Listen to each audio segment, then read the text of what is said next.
نحمده ونصلي على رسوله الكريم أما بعد فأعوذ بالله من الشيطان الرجيم بسم الله الرحمن الرحيم والفجر وليال العشر والشفع والوتر والليل إذا يسر هل في ذلك قسم لذي حجر.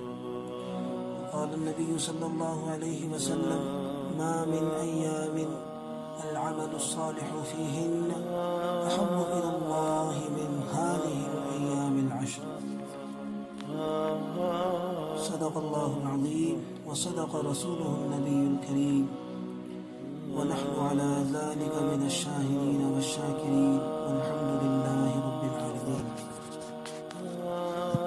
میرے محترم بھائیوں، بزرگوں اور دوستوں، آج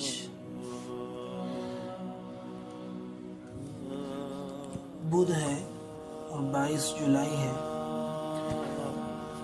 انشاءاللہ آج کی مغرب سے ذی الحجہ کا مہینہ شروع ہو رہا ہے. یہ بہت ہی بابرکت مہینہ ہے اور اس مہینے کی بہت ساری خصوصیات احادیث کے اندر بیان کی گئی ہیں. اس میں بہت سارے اعمال ہیں جو ہمیں انجام دینے ہیں. انشاءاللہ مختصر وقت میں ان ساری باتوں کو جو ہے وہ بیان کرنے کی کوشش کی جائے گی. اللہ تعالی ہم تمام کو عمل کی توفیق نصیب فرمائے. میرے پیارے دینی بھائیوں، اللہ تعالیٰ کے نزدیک بعض اوقات اور بعض زمانے دیگر اوقات اور زمانوں پر فوقیت رکھتے ہیں.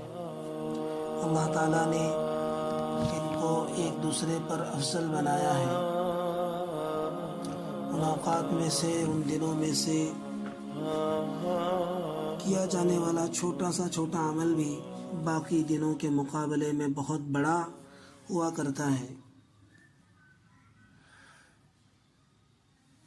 جو اللہ کے نیک بندے ان میں اعمال کرتے ہیں ان کو اللہ تعالیٰ کئی گنا بڑا چڑھا کر اجر و ثواب عطا کرتے ہیں. پھر وہ رمضان کا مہینہ ہو یا شب قدر کی رات ہو. انہی اوقات و زمانوں میں سے ایک موقع ذی الحجہ کا مہینہ ہے اور ذی الحجہ کے شروع کے 10 دن جس کو عشرہ ذی الحجہ سے تعبیر کیا جاتا ہے.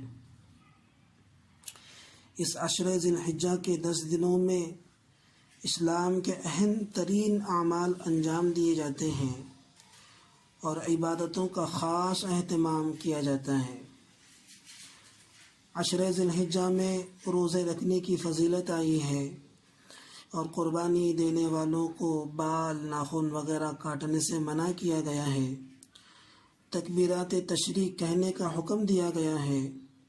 حج جیسی عظیم عبادت ادا کی جاتی ہے اور قربانی کا اہم ترین عمل بھی اسی میں کیا جاتا ہے. اور اسی دن میں یعنی 10 ذی الحجہ کو مسلمانوں کی دوسری اور بڑی اہم عید الاضحیٰ منائی جاتی ہے. ان تمام خصوصیات کی بنا پر اس عشرے کی اہمیت اور افضلیت دو چند اور 2 گنا ہو جاتی ہے. دوستو، اگر قرآن میں ایک نظر کریں تو ہمیں پتہ چلتا ہے کہ اللہ تعالیٰ کے نزدیک ان 10 دنوں اور راتوں کی اتنی اہمیت ہے کہ اللہ تعالیٰ نے سورہ فجر میں ان 10 راتوں کی قسم کھائی ہے. فرمایا والفجر ولیال عشر، قسم ہے فجر کی اور 10 راتوں کی اور جوڑے کی اور طاق کی اور رات کی جب وہ جانے لگے. کیا عقل مند کے لیے ان میں سے کوئی قسم کافی ہے کہ وہ یقین کر لیں کہ قیامت ضرور آئے گی؟ تو جس کی قسم اللہ تعالیٰ کھائے اس کے افضلیت کا کیا کہنا. یقیناً اس کے افضل ہونے میں کوئی شک نہیں ہے. حدیث پاک میں آتا ہے، حضرت عبداللہ ابن عباس رضی اللہ عنہما سے روایت ہے کہ رسول اللہ صلی اللہ علیہ وسلم نے ارشاد فرمایا، ذی الحجہ کے 10 دنوں کے مقابلے میں دوسرے کوئی ایام ایسے نہیں جن میں نیک عمل اللہ کو ان دنوں سے زیادہ محبوب ہو، یعنی ان دنوں میں کیا جانے والا عمل، ان دنوں میں کیے جانے والے اعمال ثواب کے اعتبار سے اور اللہ تعالیٰ کو پسند ہونے کے اعتبار سے باقی دنوں سے ان کا کوئی مقابلہ نہیں ہے۔ اس پر لوگوں نے سوال کی عرض کیا، اللہ کے رسول صلی اللہ علیہ وسلم، کیا اللہ کی راہ میں جہاد کرنا بھی نہیں؟ تو آپ صلی اللہ علیہ وسلم نے فرمایا، اللہ کی راہ میں جہاد کرنا بھی نہیں، سوائے اس کے کہ جو اپنے جان اور مال کے ساتھ چلا جائے اور نہ اس سے اس کا جان بھی واپس آئے، نہ اس کا مال واپس آئے۔ نہیں، مفہوم یہ ہے کہ وہ شہید ہو جائے۔ اگر وہ شہید ہو جاتا ہے تو اس کا عمل بڑھ جائے گا، ورنہ جہاد بھی ان دنوں کے عمل کا مقابلہ نہیں کر سکتا۔ دوستو، ان دنوں میں روزے کا خاص اہتمام کیا جانا چاہیے۔ رسول اکرم صلی اللہ علیہ وسلم نے فرمایا، اس عشرے کے ہر دن کا روزہ سال بھر کے روزوں کے برابر ہے، اور اس کی ہر رات کی نوافل شب قدر کے نوافل کے برابر ہے۔ اسی طرح 9ویں تاریخ یعنی یوم عرفہ کا روزہ، جس کے بارے میں رسول اللہ صلی اللہ علیہ وسلم سے پوچھا گیا تو آپ صلی اللہ علیہ وسلم نے فرمایا، یہ روزہ 1 سال گزشتہ یعنی گزرے ہوئے اور 1 سال آئندہ کے صغیرہ یعنی چھوٹے گناہوں کا کفارہ کر دیتا ہے۔ اسی طرح عشرے ذی الحجہ کی 10ویں تاریخ کو عید منائی جاتی ہے۔ یہ دن صرف عید کی خوشی میں مست ہو جانے والا دن نہیں، بلکہ ایک عظیم پیغام اور سبق دینے والا دن ہے۔ مسلمان اس دن جانور کی قربانی کرتے ہیں اور صاحب حیثیت اور مالک نصاب لوگ اپنی جانب سے قربانی انجام دیتے ہیں۔ قربانی دراصل حضرت ابراہیم اور حضرت اسماعیل علیہ السلام کی یادگار ہے۔ باپ نے خدا کا حکم پا کر اپنے اکلوتے بیٹے کو راہ خدا میں قربان کرنے کا فیصلہ کیا اور اپنی پوری کوشش کر ڈالی، اور بیٹے نے بھی باپ کے حکم اور فیصلے کے آگے سر جھکا دیا اور بغیر چوں چرا اپنے آپ کو قربان ہونے کے لیے پیش کر دیا۔